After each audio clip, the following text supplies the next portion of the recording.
Hi friends, क्या आप भी बोर्ड एग्जाम की तैयारी कर रहे हैं और आप भी अच्छे अंक प्राप्त करना चाहते हैं? अगर हाँ, तो ये वीडियो आपके लिए है, क्योंकि मैं आज की इस वीडियो में बोर्ड एग्जाम की तैयारी कैसे करें, कैसे अच्छे अंक प्राप्त करें, उसके बारे में इस वीडियो में पूरी तरह से डिस्कस किया हूँ और बहुत सारे टिप्सों को शेयर किया हूँ। अगर आप इन सारे टिप्स को अपने जीवन में अपनाते हैं तो मैं ये श्योर करता हूँ कि आप आने वाले बोर्ड एग्जाम में अच्छे से अच्छे अंक प्राप्त अवश्य कर सकते हैं। तो चलिए आज इस वीडियो को शुरू करते हैं। दोस्तों, सभी छात्रों में हमेशा बोर्ड के एग्जाम को लेकर चिंता बनी रहती है। बोर्ड एग्जाम कोई ऐसी परीक्षा भी नहीं होती है कि आप इसमें अच्छा स्कोर न कर पाएं। थोड़ी सी प्लानिंग और टिप्स को अपनाकर आप बोर्ड की परीक्षाओं में टॉप कर सकते हैं या फिर अच्छे अंक प्राप्त कर सकते हैं। आज की इस वीडियो में हम बोर्ड के एग्जाम में अच्छे मार्क्स लाने या टॉप करने के तरीके के बारे में जानेंगे। उन सारे छात्रों के लिए बोर्ड की परीक्षा पहला अनुभव होता है जो क्लास 10 में होते हैं। जाहिर है कि उनको सबसे ज्यादा डर लगता होगा और जिसके कारण वो परीक्षा में उतना अच्छा परफॉर्म नहीं कर पाते होंगे जितना वो कर सकते थे। तो आइए आज की इस वीडियो में उन तमाम बातों पर चर्चा करते हैं जिसको फॉलो करके छात्र अपने 2021 में आने वाले सीबीएसई तथा किसी अन्य बोर्ड के एग्जाम की परीक्षा में 90% से अधिक अंक प्राप्त कर सकते हैं। तो दोस्तों, सबसे पहला टिप्स यही है कि दोस्तों कि प्लान के साथ सभी विषयों की प्रायोरिटी को करें सेट। दोस्तों, प्लान बनाकर पढ़ना अच्छे मार्क्स लाने के लिए काफी जरूरी है, लेकिन उसके साथ साथ यह भी तय करना जरूरी है कि किस सब्जेक्ट के टॉपिक को पहले पढ़ना शुरू करें। अगर आप खुद नहीं समझ पा रहे हैं कि कैसे टॉपिक को विभाजित कर पढ़ना है, तो इसके लिए आप अपने टीचर से पूरी मदद लें और उसके साथ साथ पिछले वर्ष के प्रश्न पत्र के आधार पर तैयारी शुरू करें। इससे सबसे बड़ा यह फायदा होगा कि एग्जाम से पहले वह सारे टॉपिक कवर हो जाएंगे जिनके पूछे जाने की उम्मीद ज्यादा है। दूसरा टिप्स है दोस्तों कि तैयारी पर ध्यान दें। अच्छी तरह सभी पेपर्स की तैयारी करना एग्जाम स्ट्रेस को कम करता है। इसलिए यदि आपकी तैयारी ठीक ढंग से नहीं हो रही हो तो फिर से रूटीन बनाएं ताकि सभी विषयों को ठीक से कवर किया जा सके। यदि 10 दिन का समय है और 20 टॉपिक्स पढ़ने हैं तो प्रतिदिन 2 टॉपिक्स को कवर किया जा सकता है। ध्यान रखें कि दिन भर के 24 घंटों में से 18 या 20 घंटे पढ़ने का अव्यवहारिक टाइम टेबल बनाने की भूल बिल्कुल न करें। हद से हद 12 घंटे का रोज पढ़ने का समय रखें। इसमें भी बीच बीच में आराम जरूरी है। तीसरा टिप्स दोस्तों, सकारात्मक सोच रखें। किसी भी डर को सकारात्मक सोच से दूर किया जा सकता है। सकारात्मक सोच आपको रिलैक्स रखता है और आप बेहतर ढंग से पढ़ाई करने में समर्थ हो पाते हैं। इसलिए पॉजिटिव सोच रखना बहुत जरूरी है। छात्र जितना टेंशन लेते हैं, अगर वो उसका 50% भी अपनी पढ़ाई पे ध्यान दे तो काफी बेहतर अंक प्राप्त कर सकते हैं। सकारात्मक सोच रखने से सबसे बड़ा लाभ ये होता है कि आपको अपने ही अंदर बहुत सारी खूबियां दिखने लगती है, जिससे जो आपकी प्रसन्नता का कारण बनती है और आपको अपने तैयारी पर फोकस कर देती है। चौथा टिप्स है दोस्तों कि टाइम लिमिट के साथ करें पुराने प्रश्न पत्रों का हल।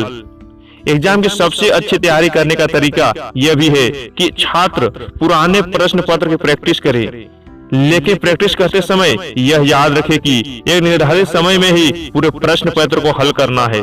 टाइम मैनेजमेंट की आदत सुधारना बहुत जरूरी है, क्योंकि इससे परीक्षा के समय टाइम मैनेज करना आसान होगा। यह तरीका सही मायने में एग्जाम के माहौल के लिए छात्रों को तैयार करवाता है। इस तरीके से प्रश्न पत्र हल करने पर न केवल टाइम मैनेजमेंट करना आएगा, बल्कि स्कोरिंग तकनीक पर भी पकड़ होगी। पांचवा जो टिप्स है दोस्तों, जागरूक अध्ययन। अधिक पढ़ने से जरूरी नहीं कि आपको ज्यादा अंक मिल जाएंगे।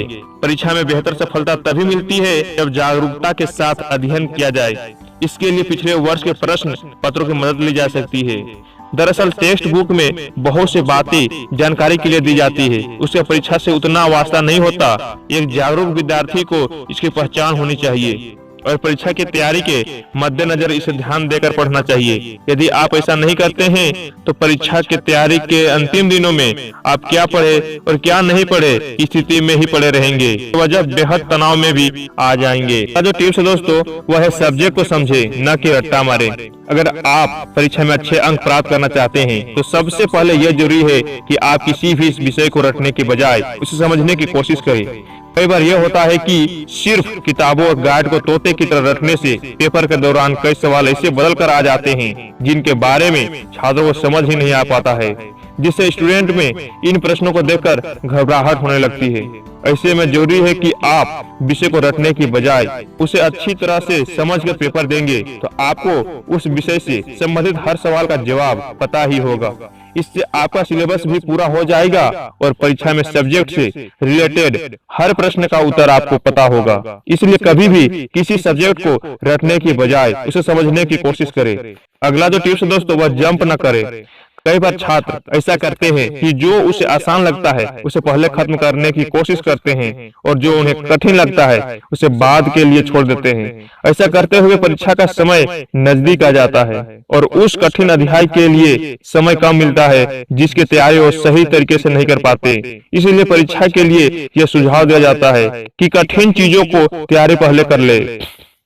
अगला जो टिप्स है दोस्तों कि टाइम टेबल बनाएं। यह देखा गया है कि टॉप पर आने वाले स्टूडेंट अपना एक टाइम टेबल जरूर बनाते हैं। अगर आप परीक्षा में अच्छे अंक लाना चाहते हैं तो सबसे पहले अपना एक टाइम टेबल निर्धारित करें। हर सब्जेक्ट को टाइम के अनुसार डिवाइड करके उसकी पढ़ाई करें।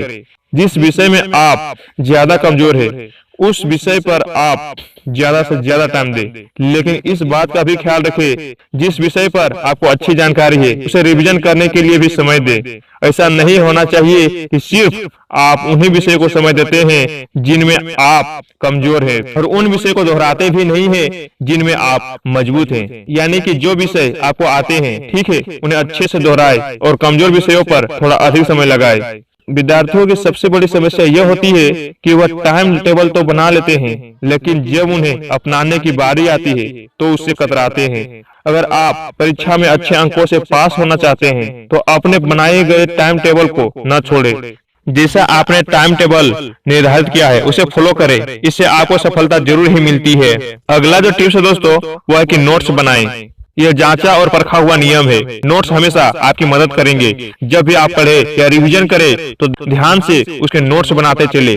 अक्सर बच्चे पढ़ाई टालते हैं और बाद में पूरा सिलेबस देखकर दबाव में आ जाते हैं। अगला टिप्स दोस्तों अच्छा भोजन खाएं। जी हाँ, अच्छे नंबर के लिए आपको अच्छा खाना भी होगा। आपकी डाइट ऐसी होनी चाहिए जिसमें प्रोटीन की मात्रा अधिक से अधिक हो। खाने में हरी सब्जियां, ताजा फल, डेयरी उत्पाद तथा अंडे का सेवन करें। सूप, ग्रीन टी और फ्रेश जूस आपके डाइट चार्ट में हो। और हाँ, जंक फूड से दूरी बनाए